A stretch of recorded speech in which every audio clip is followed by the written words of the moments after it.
এক নম্বর, আল্লাহ রাসূল ওসিয়ত করলেন যে কখনোই আল্লাহ পাকের সাথে কাউকে শরীক করবে না। নবীজি 2 নম্বরের ওসিয়ত করলেন কখনোই পিতামাতার সাথে খারাপ আচরণ করবে না। নবীজি 3 নম্বরের ওসিয়ত করলেন কখনোই ফরজ নামাজ ইচ্ছাকৃত ছেড়ে দিবে না, নামাজ ছেড়ে দিবে না। 4 নম্বরের ওসিয়ত করলেন কখনোই মদ পান করবে না। 5 নম্বরের ওসিয়ত করলেন কখনোই গুনাহ করবে না। এই 5টা ওসিয়ত আল্লাহ রাসূল আমাদের সকলকে করেছেন। আল্লাহ পাক রব্বুল আলামিন আমাদের সকলকে এই 5টা ওসিয়ত অনুযায়ী আমল করার তৌফিক দান করুন। আলহামদুলিল্লাহ আলহামদুলিল্লাহি ওয়া কাফা ওয়া সালামুন আলা ইবাদিহিল্লাযীনা ইসতাফা। أما بعد فأعوذ بالله من الشيطان الرجيم. بسم الله الرحمن الرحيم. إن الله وملائكته يصلون على النبي يا أيها الذين آمنوا صلوا عليه وسلموا تسليما. اللهم صل على محمد وعلى آل محمد كما صليت على إبراهيم وعلى آل إبراهيم إنك حميد مجيد. اللهم بارك على محمد وعلى آل محمد كما باركت على إبراهيم وعلى آل إبراهيم إنك حميد مجيد. जिस कौम में हो दीन में हो इल्म न दौलत, जिस कौम में और दीन में हो इल्म न दौलत, उस कौम की और दीन की पानी पे बना है, उस कौम की और दीन की पानी पे बना है. दीदार खुदा दरवाए अहमद है नज़र में, दीदार खुदा दरवाए अहमद है नज़र में. किया ईद का दिन अरसा-ए महशर है हमारा, किया ईद का दिन अरसा-ए महशर है हमारा. दिल में है मेरे इश्क रसूल अरबी का, दिल में है मेरे इश्क रसूल अरबी का. गर ख्वाब की दुनिया में नजर आए मदीना, गर ख्वाब की दुनिया में नजर आए मदीना. अल्हम्दुलिल्लाह. মহান রব্বুল আলামিনের দরবারে শুকর, যিনি আমাদেরকে মসজিদে আসার বসার তৌফিক দান করেছেন। এই জন্য সকলে বলছি আলহামদুলিল্লাহ। মসজিদে যখন আমরা আসি আমাদের প্রথম কাজ হচ্ছে সামনের সফ থেকে, সামনের কাতার থেকে পুরা করা। আগে সামনের কাতারে বসা, তারপরে পেছনে বসা। এটি হচ্ছে মসজিদের আদব। যদি কোনো ব্যক্তি সামনের কাতারে আগে বসে তো ফেরেশতাদের খাতায় তার নাম আগে ওঠে। এই জন্য মসজিদের আদব হচ্ছে সামনের কাতার থেকে মিম্বারের সামনে থেকে বসা। মুহতারাম হাজিরিন, আজকে আমরা জুমায় আলোচনা করব রাসূল করিম সাল্লাল্লাহু আলাইহি ওয়াসাল্লামের 10টি ওসিয়ত সম্পর্কে।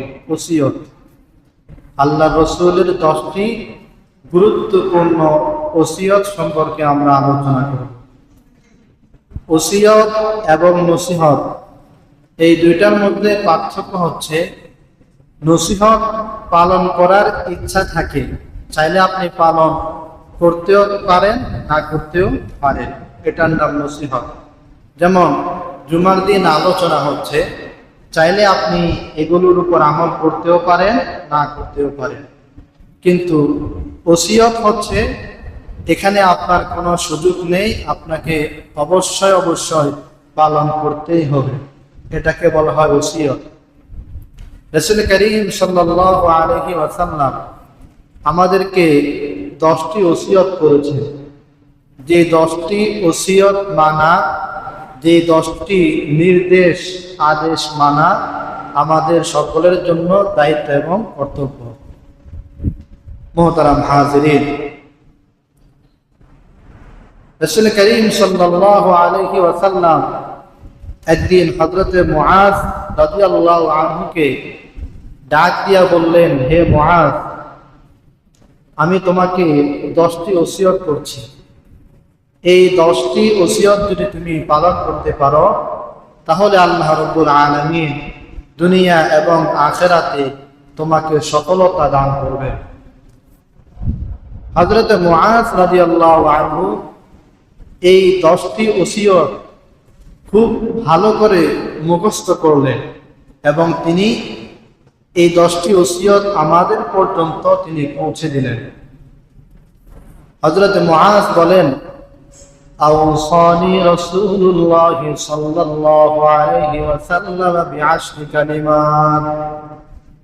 যে রাসূল করিম সাল্লাল্লাহু আলাইহি ওয়াসাল্লাম আমাকে 10টা বিষয়, 10টা ওসিয়ত করেছে। কয়টা ওসিয়ত?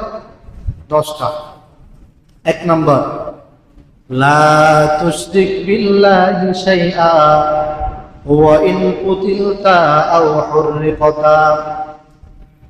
আল্লাহর নবী হযরত মুআজকে প্রথম ওসিয়ত করলেন, হে মুআজ, আল্লাহ রাব্বুল আলামিনের সাথে কাউকে শরীক করবে না, আল্লাহ পাকের সাথে কাউকে অংশীদার স্থাপন করবে না। ওয়া ইন কুতিলতা আও হুররিকতা, যদিও তোমাকে হত্যা করা হয়, আগুনে জ্বালিয়ে দেওয়া হয়, এরপরও আল্লাহ পাকের সাথে কাউকে শরীক করবে না। 1 নম্বর ওসিয়ত, যে আল্লাহ পাকের সাথে কাউকে শরীক করা যাবে না। যদি কোনো ব্যক্তি আল্লাহ রাব্বুল আলামিনের সাথে কাউকে অংশীদার স্থাপন করে, কাউকে শরীক করে, ইন্নাহু মান ইউশরিক বিল্লাহি ফাকাদ হারামাল্লাহু আলাইহিল জান্নাতা ওয়া মাআওয়াহুন নার। যদি কোনো ব্যক্তি আল্লাহ পাকের সাথে কাউকে শরীক করে, আল্লাহ রাব্বুল আলামিন বলেন তার ঠিকানা সোজা জাহান্নাম হয়ে যাবে, জান্নাত চিরতরে তার জন্য হারাম করে দেওয়া হবে। কিয়ামতের ময়দানে আল্লাহ রাব্বুল আলামিন চাইলে বান্দার যে কোনো গুনাহ মাফ করে দিতে পারেন। বান্দা নামাজ পড়ে নাই, আল্লাহ পাক চাইলে মাফ করে দিতে পারেন। বান্দা রোজা রাখে নাই, আল্লাহ রাব্বুল আলামিন চাইলে মাফ করে দিতে পারেন। বান্দা হজ করে নাই, আল্লাহ পাক চাইলে মাফ করে দিতে পারেন। কিন্তু বান্দা যদি আল্লাহ পাকের সাথে কাউকে শরীক করে, ইন্নাল্লাহা লা ইয়াগফিরু আন ইউশরাকা বিহি ওয়া ইয়াগফিরু মা দুনা যালিকা লিমান ইয়াশা। আল্লাহ রাব্বুল আলামিন বলেন, কিয়ামতের ময়দানে আমি আল্লাহ সব গুনাহ মাফ করে দিতে পারি, কিন্তু যদি আমার সাথে কাউকে শরীক করা হয়, সেই গুনাহ আমি আল্লাহ পাক কখনো মাফ করব না। শরীক করা, শিরক করা, এটা আল্লাহ পাক মাফ করেন না। দেখেন, এই পৃথিবীর মালিককে, পৃথিবীর মালিককে আল্লাহ। আপনার জায়গা, যেটা আপনার জায়গা, আপনার বাড়ি, সেটা যদি অন্য কেউ দাবি করে যে এটা তার, আপনি কি এটা মেনে নেবেন? না। কারণ যে জায়গাটা আপনার, ঘরটা আপনার, অন্য কেউ দাবি করলে সেটা আপনি মেনে নেবেন না। ঠিক পৃথিবী আল্লাহ পাকের, আল্লাহ পাক সৃষ্টি করেছেন, এখানে যদি অন্য কাউকে আপনি শরীক করেন, এটা আল্লাহ পাক মেনে নেন না। এই জন্যে শিরকের গুনাহ ছেড়ে দিতে হবে। রাসূল করিম সাল্লাল্লাহু আলাইহি ওয়াসাল্লাম 1 নম্বরের ওসিয়ত করলেন, শিরক করবে না। শিরক কি? শিরক এক আল্লাহ ছাড়া যদি কেউ ভিন্ন কোনো খোদা মানে, সেটা শিরক। শিরক হচ্ছে কেউ যদি মসজিদে সিজদা না করে অন্য কোনো বাবার স্থানে, জায়গায় সিজদা করে, সেটা শিরক। শিরক হচ্ছে যদি কেউ মনে করে তার বিপদ আপদ, তার এমনিতেই বিপদ আপদ লেগে আছে বিভিন্ন কারণে অকারণে, সেটা শিরক। বিপদ আপদ, বালা মুসিবত আল্লাহ পাকের পক্ষ থেকে আসে। তারপরে যদি কেউ মনে করে যে আমি যা কিছু করছি আল্লাহ পাক দেখছেন না, তিনি জানেন না, তাহলে সেটা শিরক। এক কথায় আল্লাহ পাকের ব্যাপারে কাউকে অংশীদার স্থাপন করলে, আল্লাহ পাকের কোনো কাজে কাউকে অংশীদার স্থাপন করলে সেটা শিরক হয়ে যায়। এরপরে আরো কিছু শিরক আছে যেটা আমরা বিশ্বাস করি।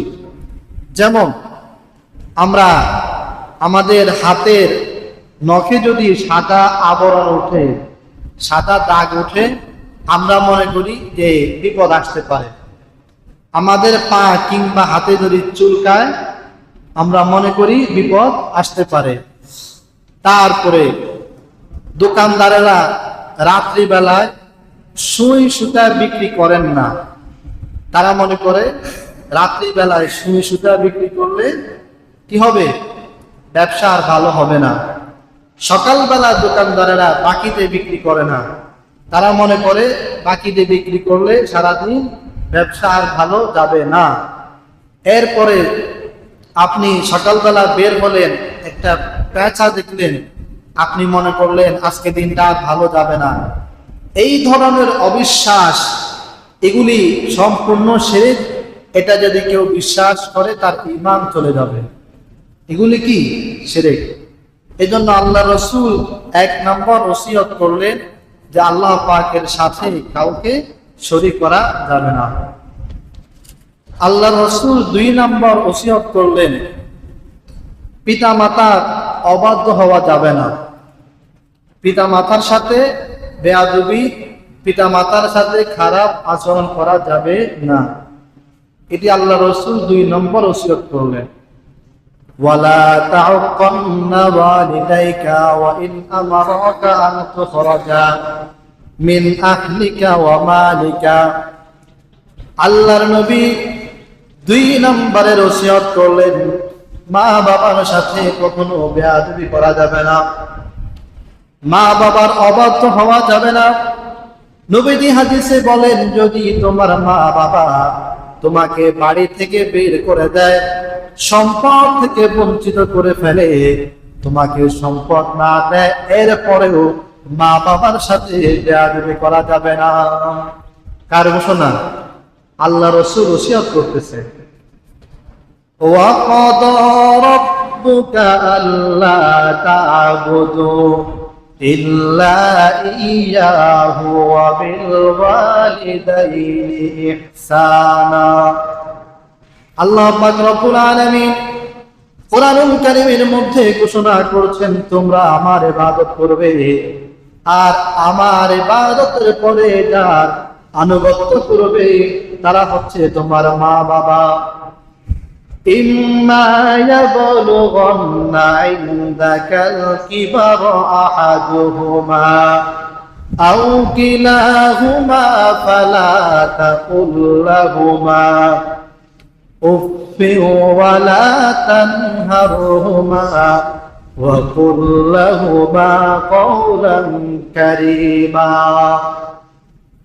আল্লাহ পাক বলেন, মা বাবা যদি বৃদ্ধ হয়ে যায়, বয়স্ক হয়ে যায়, তাহলে মা বাবার সাথে জোর গলায় কথা বলবে না, এমন কোন আচরণ মা বাবার সাথে করবে না যে আচরণের কারণে মা বাবা অন্তরে উপ শব্দ, অন্তরে ব্যথা লালন করে। আল্লাহ পাক বলেন, ওয়াকুল লাহুমা কওলান কারীমা, মা বাবার সাথে কোমল ভালো আচরণ করবে। ওয়াকফিদ লাহুমা জানাহাজ যুল্লি মিনার রাহমা ওয়া কুর রাব্বিরহামহুমা কামা রাব্বায়ানি সগীরা। মা বাবার সাথে সব সময় ভালো আচরণ করবে। আল্লাহ পাক বলেন, 5 ওয়াক্ত নামাজের পরে মা বাবার জন্য দোয়া করবে, রব্বিরহামহুমা কামা রাব্বায়ানি সগীরা। সকলে বলুন, রব্বিরহামহুমা কামা রাব্বায়ানি সগীরা। 5 ওয়াক্ত নামাজের পরে আল্লাহ পাকের কাছে হাত তুলে মা বাবার জন্য দোয়া করবে। আল্লাহ পাক বলে, যদি কোনো বান্দা মা বাবার জন্য দোয়া করে, আমি আল্লাহ পাক রব্বুল আলামিন তার জীবনের সব গুনাহ মাফ করে দিই। সুবহানাল্লাহ। আল্লাহর রাসূলের সাহাবী আল্লাহর নবীকে প্রশ্ন করলেন, ইয়া রাসূলুল্লাহ, ইয়া হাবিবাল্লাহ, এই পৃথিবীর জমিনে আমার সবচাইতে আপন কে? আল্লাহর নবী বলেন, উম্মুকা, তোমার মা। সাহাবী আবার বললেন, তারপরে? নবীজি বলেন, উম্মুকা, তোমার মা। সাহাবী আবার বলেন, তারপরে কে? নবী বলেন, উম্মুকা, তোমার মা। সাহাবী আবার বলেন, তারপরে কে? নবী বলেন, আবুকা, তোমার বাবা। 3 বার মায়ের কথা বললেন, একবার বাবার কথা বলে নবীজি বললেন, হুমা জান্নাতুকা ওয়া নারুকা, তোমার মা বাবা তোমার জান্নাত, তোমার মা বাবা তোমার জাহান্নাম। যদি তুমি মা বাবার খেদমত করতে পারো, তোমার ঠিকানা হয়ে যাবে জান্নাত। আর যদি তুমি মা বাবার খেদমত না করো, তোমার ঠিকানা হয়ে যাবে জাহান্নাম। আল্লাহর নবীর সাহাবী হযরত আলকামা রাদিয়াল্লাহু আনহু মৃত্যু শয্যায় শায়িত হয়ে গেলেন। আশপাশে মানুষজন আলকামার পাশে বসে কালেমা পড়ে, মানুষেরা কালেমা পড়ে, কিন্তু নবীর সাহাবী আলকামা কালেমা পড়ে না। সাহাবায়ে কেরাম জোর আওয়াজে কালেমা পড়ে, কিন্তু আলকামা জবানে কালেমা উচ্চারণ করে না। আলকামার স্ত্রী আল্লাহর নবীর কাছে দৌড়ে গিয়ে বললেন, ইয়া রাসূলুল্লাহ, ইয়া হাবিবাল্লাহ, ওগো আল্লাহর নবী, ওগো বিশ্ব নবী গো, আপনার সাহাবী আলকামার জবানে কালেমা আসে না, একটু পরে সেই মারা যাবে। আশপাশে লোকজন কালেমার তালকিন করে, কিন্তু আলকামা কালেমা পড়ে না। আল্লাহর নবী হযরত সালমান ফারসি সাহাবীকে পাঠালেন, গিয়ে দেখো আলকামার মা জীবিত আছে কিনা। সালমান ফারসি গিয়ে দেখে আলকামার মা জীবিত আছে। হযরত সালমান ফারসি আলকামার মাকে ডাক দিয়া বললেন, আল্লাহর নবী আপনাকে সাক্ষাৎ করার জন্য বলেছেন। আলকামার মা আল্লাহর নবীর কাছে আসলেন। নবীজি জিজ্ঞেস করলেন, তোমার আলকামার প্রতি তুমি সন্তুষ্ট নাকি অসন্তুষ্ট?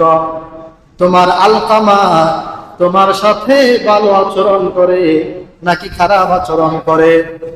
হাদিসের মধ্যে আসে, এই কথা বলার সাথে সাথে আলকামার মার চোখ বেয়ে বেয়ে টপ টপ করে পানি পড়ে। আলকামার মা ডাক দিয়া বললেন, ইয়া রাসূলুল্লাহ, ইয়া হাবিবাল্লাহ, আমার ছেলে আলকামা কোনদিন আমার সাথে ভালো আচরণ করে নাই, সব সময় আমার সাথে খারাপ আচরণ করেছে, তার প্রতি আমি সন্তুষ্ট নয়। আল্লাহর নবী বলেন, এই কারণে আলকামার জবানে কালিমা নসিব হয় না। নবীজি ডাক দিয়া বললেন, আলকামার মা, তুমি কি তোমার ছেলে আলকামাকে মাফ করে দিবে? আলকামার মা ডাক দিয়া বলতো, না, এমন কঠিন কষ্ট সে আমাকে দিয়েছে, তাকে আমি মাফ করতে পারি না। আল্লাহর নবী সাহাবায়ে কেরামকে ডাক দিয়া বললেন, হে সাহাবায়ে কেরাম, তোমরা সবাই চলে আসো, যতক্ষণ পর্যন্ত আলকামার মা আলকামাকে মাফ না করবে ততক্ষণ পর্যন্ত তার জবানে কালিমা আসবে না। এই কথা শুনে আলকামার মা চিৎকার করে ডাক দিয়ে বললেন, ইয়া রাসূলুল্লাহ, আলকামা আমার সন্তান, আমি মাফ করে দিলাম, আমি সব ব্যথা ভুলে গেলাম, মাফ করে দিলাম। হাদিসের মধ্যে আসছে, আল্লাহর নবী হযরতে সালমান ফারসিকে পাঠালেন, গিয়ে দেখো আলকামার এখন কি অবস্থা। সালমান ফারসি ঘরের আঙ্গিনায় প্রবেশ করার সাথে সাথে শুনতে পেলেন আলকামা জোরে জোরে কালেমা পড়ছে, লা ইলাহা ইল্লাল্লাহু মুহাম্মাদুর রাসূলুল্লাহ সাল্লাল্লাহু আলাইহি। যে আলকামার মা তার প্রতি অসন্তুষ্ট ছিল, এই জন্য তার জবানে কালিমা আসে না। কিতাবের মধ্যে আসছে, যাদের মা বাবা তার প্রতি সন্তুষ্ট নয়, তাদের জবানে কালিমা নসিব হবে না, ঈমানি মত তাদের হবে না।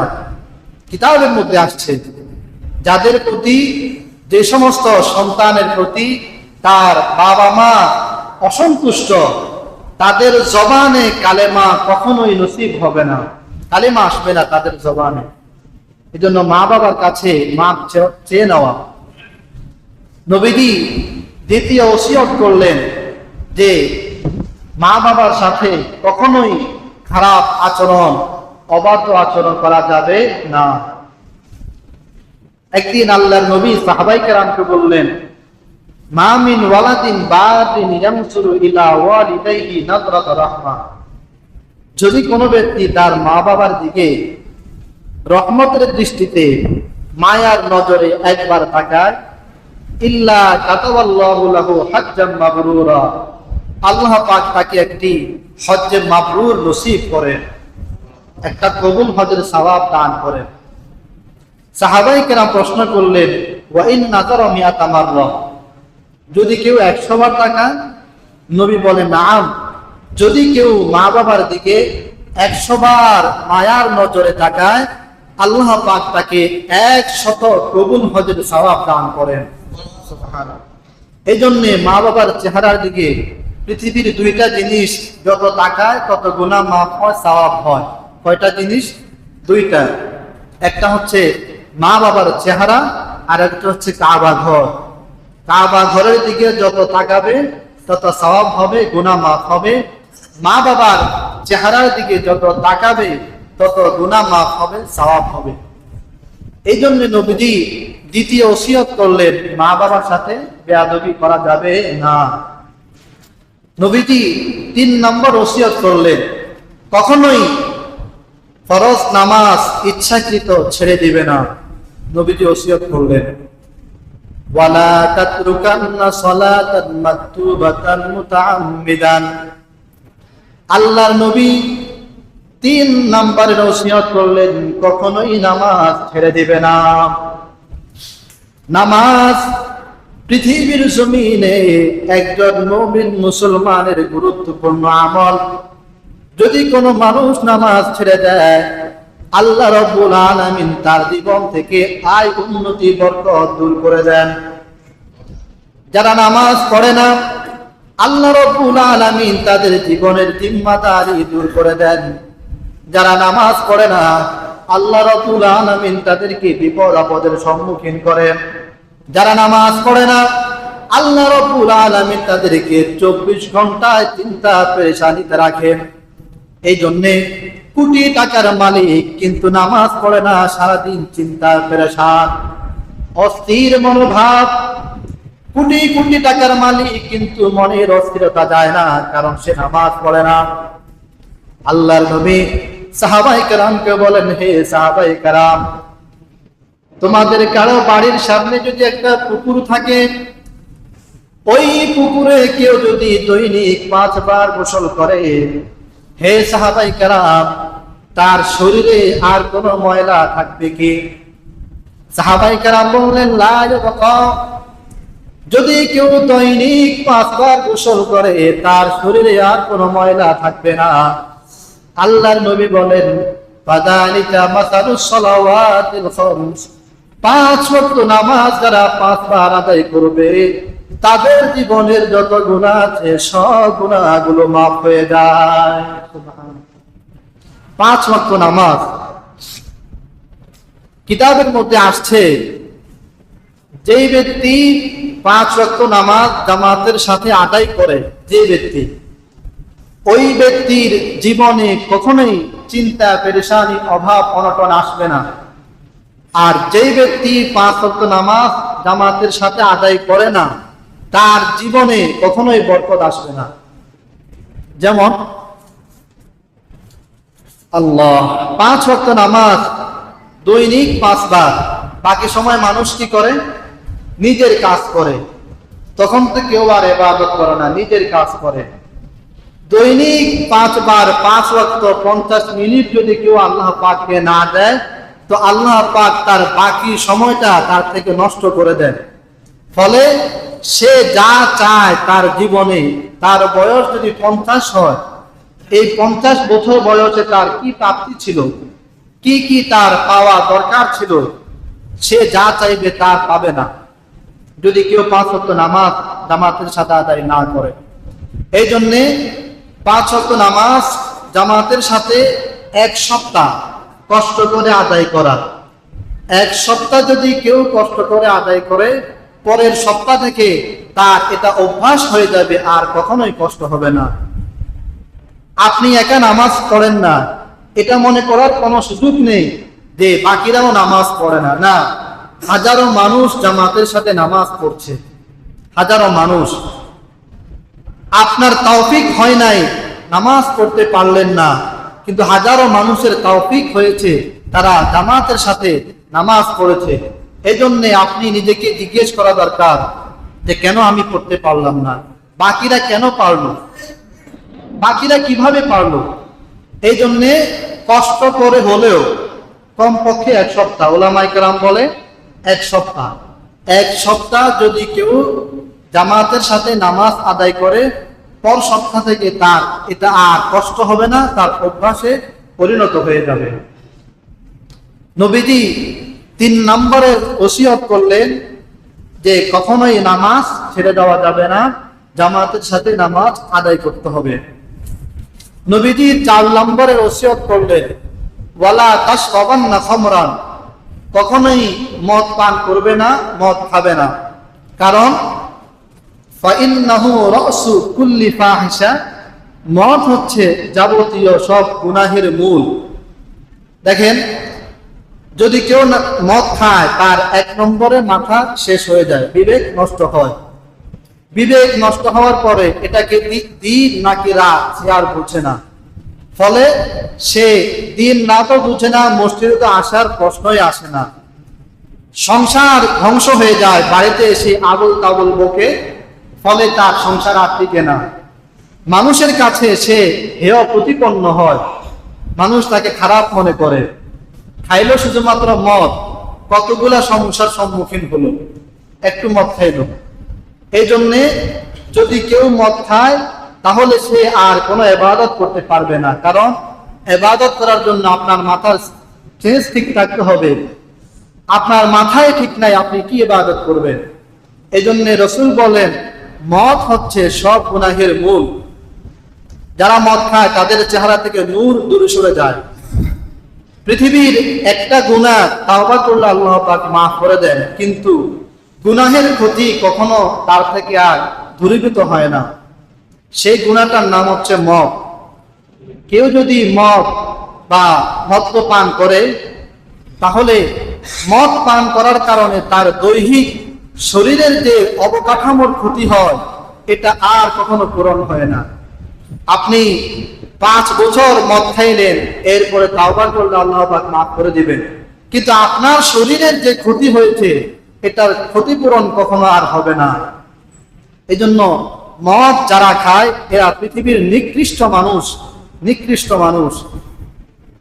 নবীজি 4 নম্বরের ওসিয়ত করলেন, কখনোই মদ খাওয়া যাবে না, মদ পান করা যাবে না। নবীজি 5 নম্বরের ওসিয়ত করলেন, ওয়া ইয়াকা ওয়াল মাসিয়াহ, গুনাহ থেকে তোমরা বেঁচে থাকবে। ফা ইন্না বিল মাসিয়াতি হাল্লা সাফাতুল্লাহ, কারণ গুনাহের মাধ্যমে আল্লাহ পাকের রাগ, আল্লাহ পাক রাগান্বিত হন গুনাহের মাধ্যমে। মানুষের 2টা সূরত, হয় নেক আমল না হলে গুনাহ। এই 2 সূরতের বাইরে কোনো কিছু নাই। আপনি যেভাবে চলছেন, যে কাজ করছেন, সে সব কাজ যদি ইসলাম মোতাবেক হয়, রাসূলের সুন্নাহ মোতাবেক হয়, তাহলে সেটা হবে আমল। আর যদি সেটা ইসলাম মোতাবেক না হয়, রাসূলের সুন্নাহের বিপরীত হয়, সেটা হবে গুনাহ। যেমন 5 ওয়াক্ত নামাজের সময় নামাজ পড়া, এটা ইবাদত। এটা কি? ইবাদত। আপনি যদি নামাজের সময় নামাজ না পড়ে দোকানে বসে থাকেন, সেটা হবে গুনাহ। মসজিদে এসে সেটা হবে ইবাদত। যেমন মানুষের সাথে আপনি ভালো কথা বলবেন, সুন্দর আচরণ করবেন, শিষ্টাচার করবেন, এটা ইবাদত। রাসূল বলেন, কুল্লু মারুফিন সাদাকা, প্রত্যেকটি ভালো কথা এক একটি সদকা। মানুষের সাথে আপনি হাসি মুখে কথা বললেন, এটাও একটা সদকা, এটাও একটা ইবাদত। মানুষের দিকে আপনি তাকালেন হাসি মুখে, এটাও ইবাদত। কথা বললেন ইবাদত, দেখা করলেন ইবাদত, মুসাফা করলেন ইবাদত, কোলাকুলি করলেন ইবাদত, কুশল বিনিময় করলেন, সেটাও ইবাদত। আর যদি আপনি এগুলি না করেন, সেটা গুনাহ। খারাপ আচরণ করেন, সেটা গুনাহ। মানুষের দিকে আর চোখে তাকান, সেটা গুনাহ। মানুষের সাথে মুসাফা না করে গায়ে হাত তুলেন, সেটা গুনাহ। কোলাকুলি না করে দূরত্ব তৈরি করেন, সেটা হবে গুনাহ। তারপরে পরিবারের লোকজনকে খানা খাওয়ানো, তাদের প্রতিদিনের খাবার ব্যবস্থা করা, এটা ইবাদত। এটা যদি আপনি না করেন, সেটা হবে গুনাহ। আপনার দৈনন্দিন কাজ করা, কর্ম করা, এটা ইবাদত। আমরা মনে করি এটা আমার কাজ না, আপনি মুসলমান, এই জন্য আপনার প্রত্যেকটি কাজ ইবাদত। আপনি অর্থ উপার্জন করছেন, কিন্তু এটা ইবাদত হচ্ছে। দোকানদারি করছেন, ইবাদত, যদি রাসূলের সুন্নাহ মোতাবেক হয়। অফিসে কাজ করছেন, ইবাদত, যদি রাসূলের সুন্নাহ মোতাবেক হয়। তারপরে যে কাজই আপনি করেন, সেই কাজ যদি রাসূলের সুন্নাহ মোতাবেক হয়, সেটা ইবাদত। আপনি হাঁটাচলা করবেন, একেবারে বুক ফুলিয়ে মাথা উঁচু করে যদি হাঁটেন, সেটা গুনাহ। আর সিনা টান করে হালকা মাথা ঝুঁকে যদি হাঁটেন, সেটা ইবাদত, সেটা ইবাদত। এইভাবে প্রত্যেকটি কাজ আপনার সকাল থেকে শুরু করে একেবারে রাত্র পর্যন্ত প্রত্যেকটি কাজ ইসলাম যেভাবে বলে ওইভাবে করলে ইবাদত। সকালবেলা আপনি কাজ শুরু করবেন, ফজর নামাজ পড়লেন, ইবাদত। পড়লেন না, গুনাহ। ফজরের নামাজের পরে আপনি আপনার কাজে চলে যাবেন, কাজ করবেন, ইবাদত। কাজ না করে অলসতা করলে সেটা গুনাহ, অলসতা কিন্তু গুনাহ। জোহরের সময় নামাজ পড়বেন, ইবাদত, না পড়লে গুনাহ। নামাজের পর থেকে নিয়ে আসর পর্যন্ত আপনার কাজ আপনি করবেন কিংবা বিশ্রাম করবেন, ইবাদত। তা না করে যদি আপনি অন্যায় অশ্লীল কাজ করেন, সেটা হবে গুনাহ। আসর থেকে নিয়ে মাগরিব পর্যন্ত আপনার কাজ আপনি করবেন, ইবাদত। সেটা না করে খারাপ কাজ করলে গুনাহ। এইভাবে মাগরিব থেকে এশা পর্যন্ত আপনার কাজ আপনি করবেন, ইবাদত, কিন্তু খারাপ কাজ করলে গুনাহ। এশা থেকে নিয়ে রাত্র পর্যন্ত আপনি এশার নামাজ পড়বেন, খাবার দাবার খেয়ে ঘুমাবেন, ইবাদত। কিন্তু খাবার দাবার না খেয়ে আপনি যদি অন্যায় অশ্লীল আড্ডায় চলে যান, মদ্যপানে ব্যস্ত হয়ে যান, সেটা হবে গুনাহ। কি বুঝলাম? যে আমাদের জীবনের একেবারে ফজর থেকে শুরু করে রাত্র পর্যন্ত প্রত্যেকটি কাজ আল্লাহ রসুল যেভাবে বলেছেন, ইসলাম যেভাবে বলে ওইভাবে করলে ইবাদত, আর সেইভাবে না করলে সেটা হবে গুনাহ।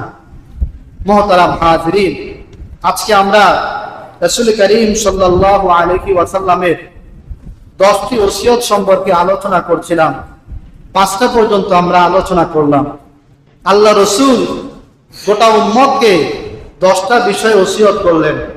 যেহেতু আমরা 5টা আলোচনা করলাম, 5টাই বলছি।